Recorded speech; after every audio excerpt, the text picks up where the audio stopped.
Hello, my friends, and welcome back. Thank you very much for being with me again today. You know, the art of war, according to Sun Tzu, is the art of deceiving. And I would give you just two pieces of advice when you look at this war in Ukraine. One, obviously, they all lie, right? And they will maximize their successes and they will minimize their losses and they will maximize the enemy's losses and minimize their successes. That's one. So that's part of the lying thing. And the other advice is pay attention to these guys' reporting. When they report something now, and they're kind of like in an impasse or they're losing, they will report the reality, whatever happened then, in about 5 to 7 days. So let's say this particular army is losing this fight here.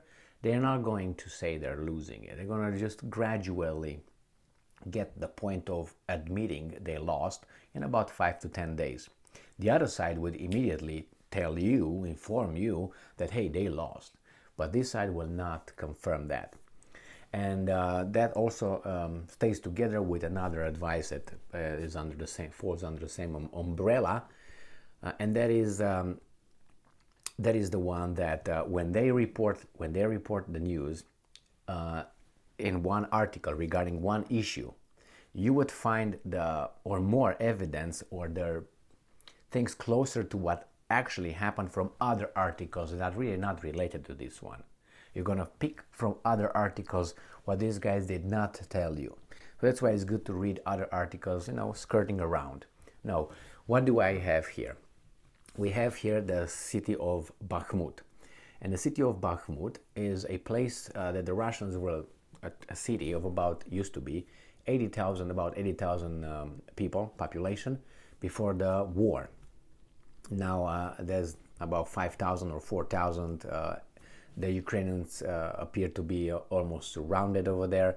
The Russians got the higher ground around the city. They go in and out. So the Ukrainians, I think, have been done for some time already. This is just the last, how should I put it, jerks, spasms that they have. That's my assessment of the reporting I receive from both sides or all sides.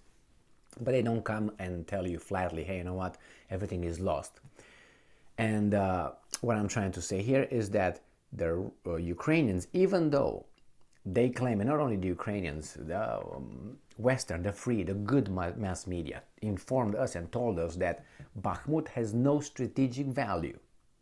I read that over and over again, that Bakhmut has no strategic value. It's just if or when the Russians take over it, it will be only a symbolic value. Well, I said, I don't think the Russians put all the effort, or at least a lot of effort, in taking over that particular city just to say, hey, you know what, let's take some pictures now with the center of the town. I don't think so. Why? Because I saw the Russians are pragmatic in what they do over there. They're not like these guys trying to create symbols and we're the forces of the good, they're the forces of the bad, we're the good people, they're the bad people, with this kind of sensational article based on images and symbols.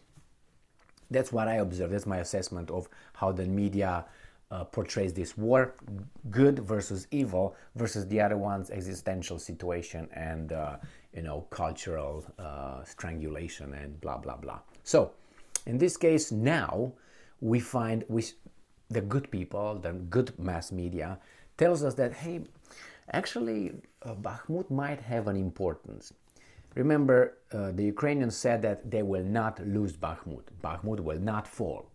Well, it's just a symbolic thing. Why are you killing yourself for that BS that much? Well, I knew it was not a symbolic, acquisition if in case Russia takes over, because it has strategic position. Opens the door, open front towards two big cities in Donetsk Oblast.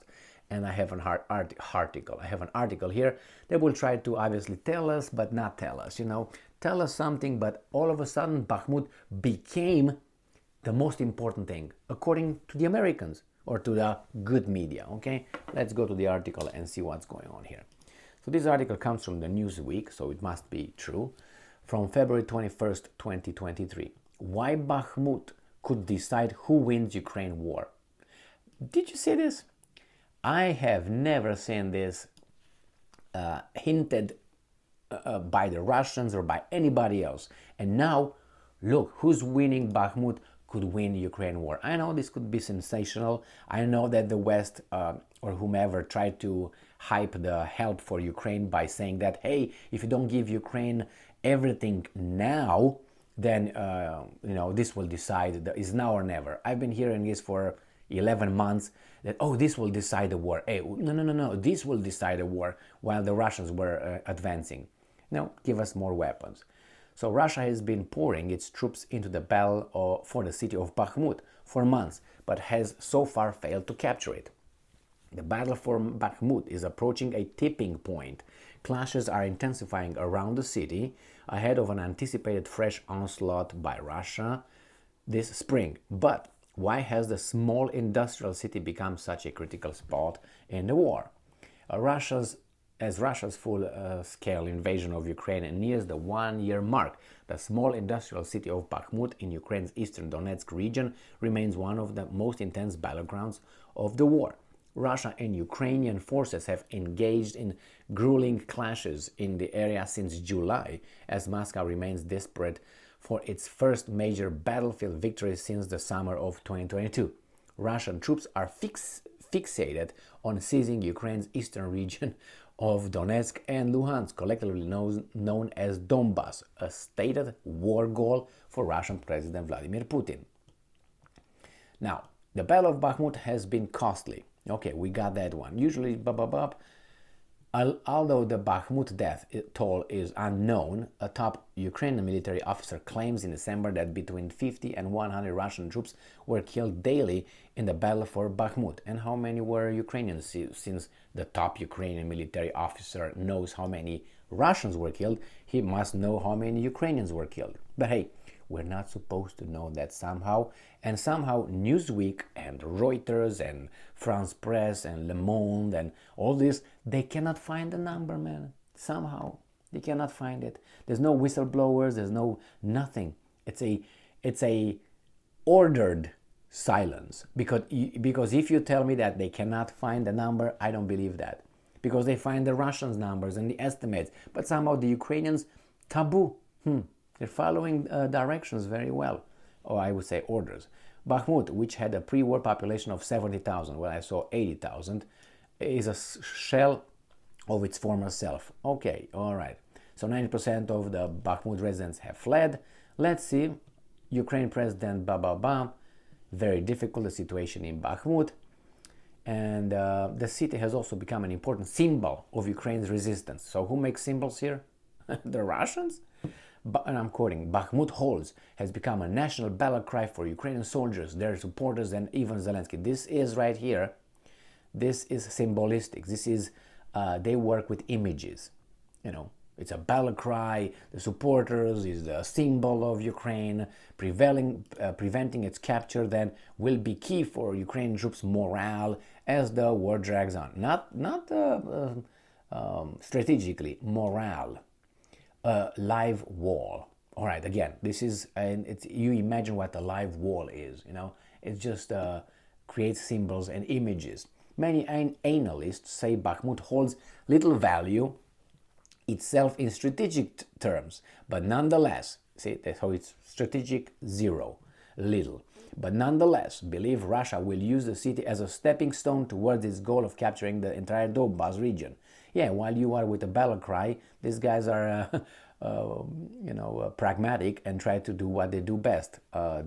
Keep their little, a good or bad word. One of Putin's stated war aims when he launched his invasion. Ukrainian officials have said it is Moscow's aim to seize Donetsk and Luhansk by the spring. I don't know about that. As soon as possible, I guess. Yesterday. So the Russian army has lost a colossal amount of people and equipment in this direction. Okay, Bakhmut holds huge symbolic value, again, for Russians. Gerashchenko added. And this Gerashchenko, an advisor of Ukraine Minister of Internal Affairs, it's his Ukrainian advisor. And this is what he tells us we should believe that the Russians are doing. Holds huge symbolic value. Here, what I saw is the guy wants to get Donetsk and Luhansk, and you guys have Bakhmut still holds. Bakhmut holds. It's a battle cry. Blah, blah, blah, blah, blah. So who's who, what's what? And the morale, yeah, the morale too. Who's, yeah, and then Bakhmut holds huge symbolic value. Okay, let's look at it. Well, let's see where Bakhmut is located, shall we? Let's see, this is the one, right here. This is according to Russians, okay? This is the map, and Bakhmut is called in Russian, by the Russians, Artemovsk, right here. Right, this is it. So this is Artemovsk. Fierce fighting, blah, blah, blah. We don't care about that one. Now, if this falls right here, okay, it opens the road to this two here. You see this Krematorsk and Slovyansk right there?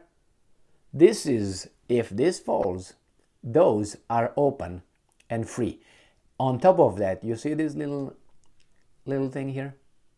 If this falls and these guys get here, and this falls and this guy gets here, what happens with these guys here? They're already almost, it's like what? 3/4 are surrounded. They have only this one and they're done. So you see, after Krematorsk and Slovyansk, this is the border right here. So yes, of course, you see any other, this is bombardments here. Breaking up the front here, Krematorsk, Slovyansk, all these will fall, according to reports I read before, and including this little thing here. So yeah, I understand.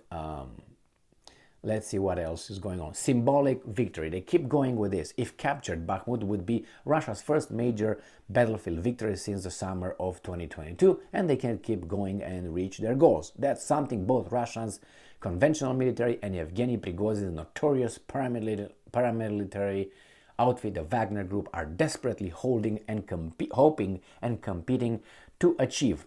Experts, yes, experts. Do they look at? Can they look over this map again? Or no, they don't.